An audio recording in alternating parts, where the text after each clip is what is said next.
Meet the man behind a tournament that's changing lives forever. It's the World Cup of Joy, it's the World Cup of Peace. I'm John Rowe, co-founder and chief exec of Street Child United. This is a World Cup about hope, about bringing together some of the world's most vulnerable children and giving them a voice. It transforms them. It gives them opportunities in terms of education. It gives them identity. So John, we're here in Qatar, hosts of the 2022 World Cup, and we're walking alongside the pitch that will host another World Cup, the Street Child World Cup, your idea. Where did you get the idea from? We volunteered with our family in South Africa. We met a boy on the streets who said, when people see me on the streets, they say, I am a street child. But when they see me playing football, they say, I am a person. I'm a person like you. Our daughters did school assemblies, and at one, a young girl put her hand up and said, why can't street children have a World Cup? And we just thought, as football fans, that is a brilliant idea to keep the issues that are important to street children globally: access to education, protection from violence, gender equality, birth registration, in the public spotlight. A very simple idea, the idea of an 8-year-old girl, and it's amazing that 12 years later we're doing the 4th Street Child World Cup with 28 countries coming to Qatar to play on that pitch. So how do you go about choosing the kids then to be involved? We choose the very best projects that are working with street children globally. They demonstrate to us that they can support these young people before, during and after.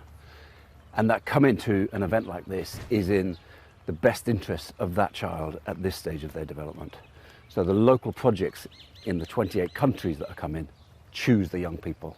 And John, what effect does this have on those vulnerable young people? It transforms them. It gives them opportunities in terms of education.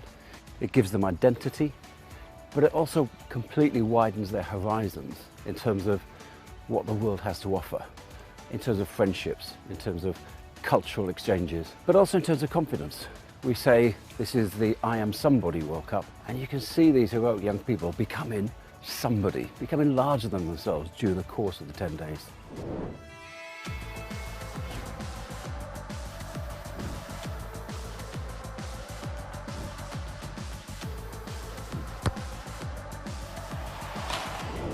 John, you've been doing this for 12 years now. What for you are some of the success stories? Lasting success in regard to access to education and birth registration and identity. The legacy is what it's all about. I think when Team Pakistan returned to Karachi after 2014, they were met by 7,000 people at the airport. The media covered their story every single day. And when you've got the people of a country on your side, you can do great things. They met their president, as did 7 of the teams after the last World Cup, presented their demands to them.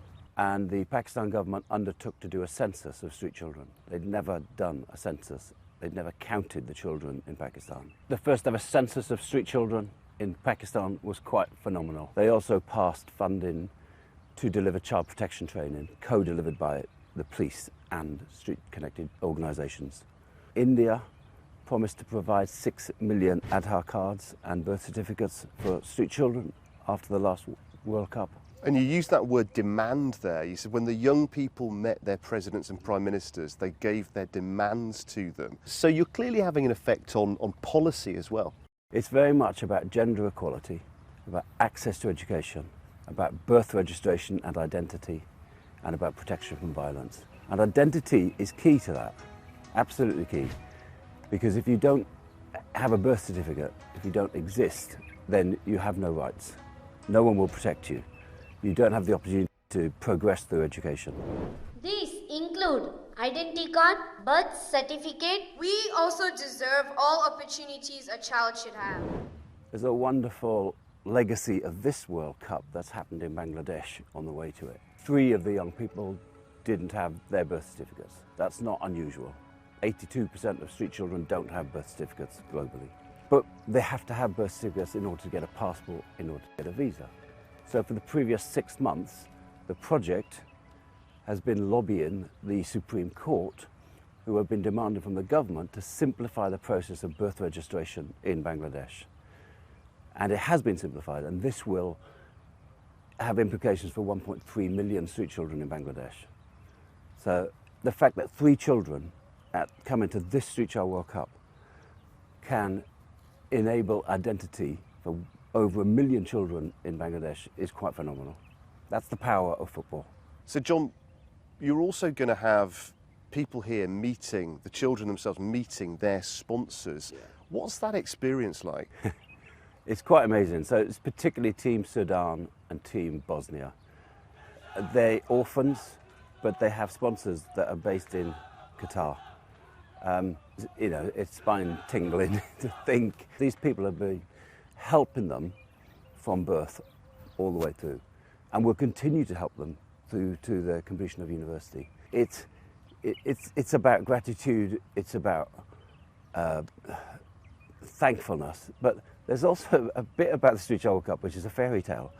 You're creating moments which are quite unbelievable. And these are real relationships. They're not just kind of sort of corporate transactions. Exactly. You know? They are in touch with their sponsors.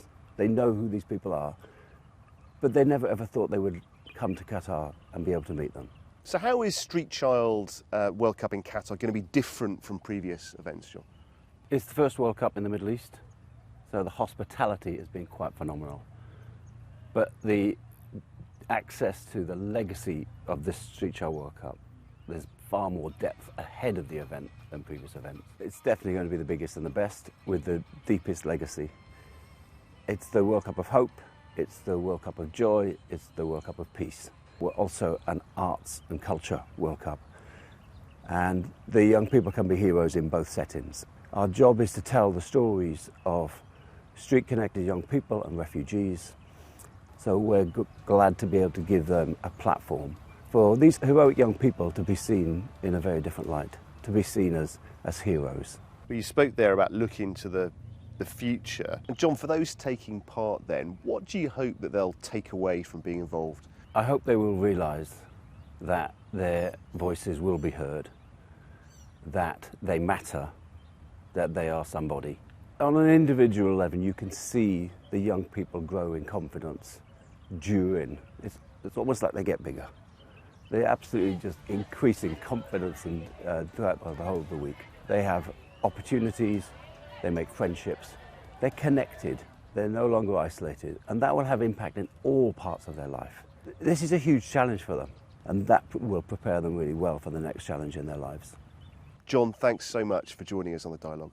My pleasure. Thank you for your time.